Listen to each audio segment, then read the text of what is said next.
Zdrav banda, to ni osvežilna fronta, ampak njena krajša in mlajša spletna različica 10 neugodnih vprašanj. In danes je z nami Miha, učitelj na gimnaziji Poljane. To ni tukaj. Ja, to To ni je, tukaj. to je šolski muzej, ampak ker učiš zgodovino, je to zelo primeren prostor. Se veseliš 10 neugodnih vprašanj? Bolj, ko so neugodna, bolj se jih veselim. Kdaj si bil nazadnje vprašan? Ker zdaj imamo zamenjane vloge. To je res, ja. Evo, na faksu. Na faksu, kdaj je bilo to? Zdi se, kot da je bilo včeraj. Kako lepo. A ti rečejo v šoli učitelj ali profesor? Profesor. Gospod profesor, glede na to, da si navajen spraševanja in si rekel, da bi imel enega jokerja, ti ga dam, Odlično. da se lahko enemu vprašanju izogneš, a se tudi učenci lahko.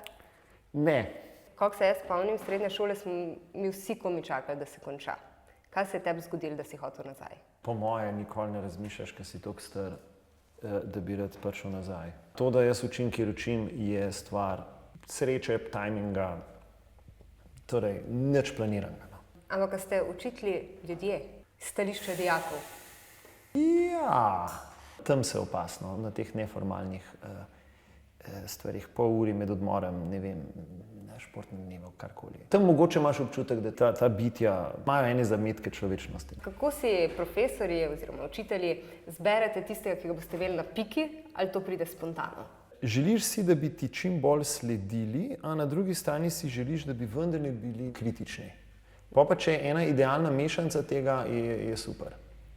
Ker unika preveč sledijo, tudi ni fajn. Je pa res, da jih nimaš na piki, ne? Kaj pa ti mu rečeš? Tako, mati ga kdo malo na živce. Tudi od dneva odvisen. Saj so lahko oni slabe vole, tako kot smo mi, pa je potem, pa je mogoče kakšen, ne vem, kakšen konflikt, ki se pa potem dosti hitro lahko razreši. Na gimnaziji veljaš za tistega zategnjenega profesorja ali Jaz mislim, da ne. sproščenega? Jaz mislim, da ne. Za unga bolj sproščenega. Ne maram čist, da so vsi otroci čistih, pa da me tako prestrašeno gledajo, ker to je malo zgubi smisel. Lahko kaj rečeš sosedu. Kaj pa na telefon gledaš? Veš, zakaj me to moti, to s telefoni, ker je malo nespoštljivo. Pa tudi ni dobro, da če se otroci navadijo, da če jim nekdo nekaj govori, da potem oni tako očitno ignorirajo. Ne. Kaj ti pa dvigne plafon? Če je kdo prav posebej nesramen, če nima enega dobrega razloga za to. A te kdaj spomni na tvoja srednješolska leta? Ja, leta nazaj sem si rekel, kjer bi bil pa tak, kot sem bil jaz, ali pa ne vem, tako, kot so bili ti moji prijatelji, ali pa tudi oni, s katerimi se nisem družil. Si rečem, če bi bil jaz v srednji šoli, bi bil pa s temle, bi se pa z njim družil. Evo. Tako da ja, ne, seveda. Zdaj vsi poznamo Macronovo zgodbo, kaj se zgodi v šoli, če je pa izkazana prevelika simpatija strani učencev in učenk. Ja, nič se ne zgodi. Ni, no, takih zgodb. Nikoli slišal. Mislim, nikoli slišal. Ne bom rekel, da nikoli slišal, ampak dajmo reči, da so zelo redke. Mislim, taka z Macronom itak. To je pravzaprav super. Ta zgodba je tako dobra, da se jo ne da ponoviti. Recimo, da si star 40, pa jaz nisem, ne? Pa da so ti kulune stvari, kot so 18-letnikom, je skoraj malo narobe. Rekel si, da si bolj sproščen profesor, a pa daješ pa tudi kdaj se eno, kljub temu v te tiste vprašanje iz drobnega tiska, ki ti je tako malo jasen, da mogoče bojo trije vedeli. Včasih napišem pri vprašanju zraven, tega nismo povedali, ampak se lahko do pravilnega odgovora z nekim sklepanjem pride. Ne zato, ker bi hotel, da so manjše, nižje ocene, ampak zato, ker se mi zdijo ta vprašanja v bistvu edina zanimiva. No. Letnice se vsak lahko nauči. Ne. To tudi povem otrokom, da ukolikor mene zabava delati test, potem bo mogoče njih zabavalo reševati test, ker bojo morali malo pomisliti. Če gremo pa samo na eno reprodukcijo, je pa dolg čas. In se ful zabavajo med testom. Ja, seveda se ne, se to jim tudi povem z enim takim posebnim nasmeškom. Kaj pa delaš med testom? Joj, to je najbolj dolg čas. Skušam ne zaspati. Če je prvo uro, je to sploh težko. Samo če bi pa zaspal, bi lahko poplal? Ja, to je res, ja. Sej tudi tako, ne. Pa včasih malo proč pogledaš, no.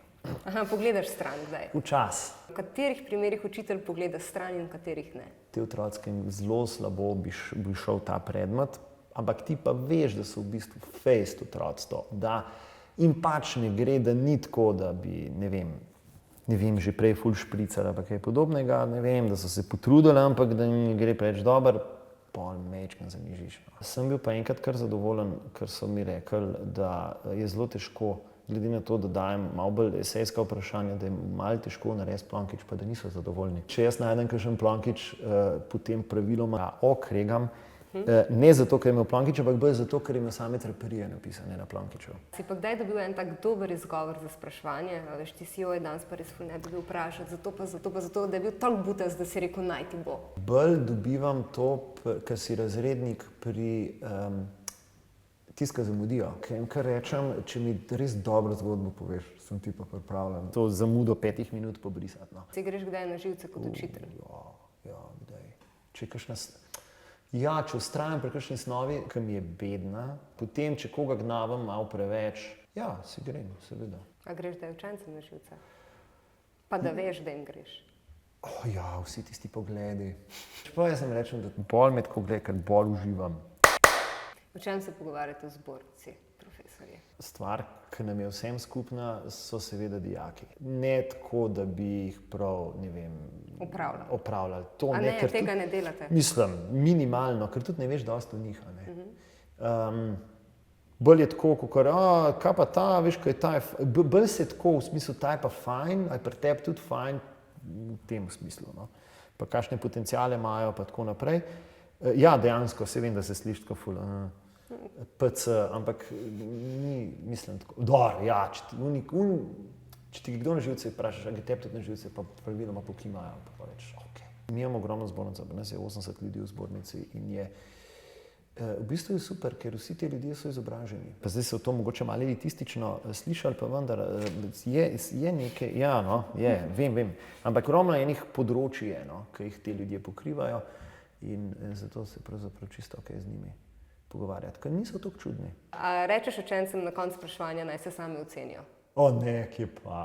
To je najhujša stvar. To je zlobno. Tako je, oceni se za ta pogovor. Ja, tako, ja, zdaj se pa oceni. Ja, no, vse to ti pravim. Mislim, jaz sem resna. Oceni se. Ja. Se veš, ko potem pol nekaj rečeš tam, ene 3, ker nekaj sem pa le povedal. Veliko si povedal, Jokerja nisi uporabil. Pa res, ja. Če bi imela redovalnico, bi ti petko napisala. Še večjo petko ti pa napišem, pa ko se bomo v ponedeljku 5:30 na prvem programu televizije Slovenije gledali v oddaji Osvežilna fronta za domačo nalogo. Boš gledal? Ja, absolutno. Adijo.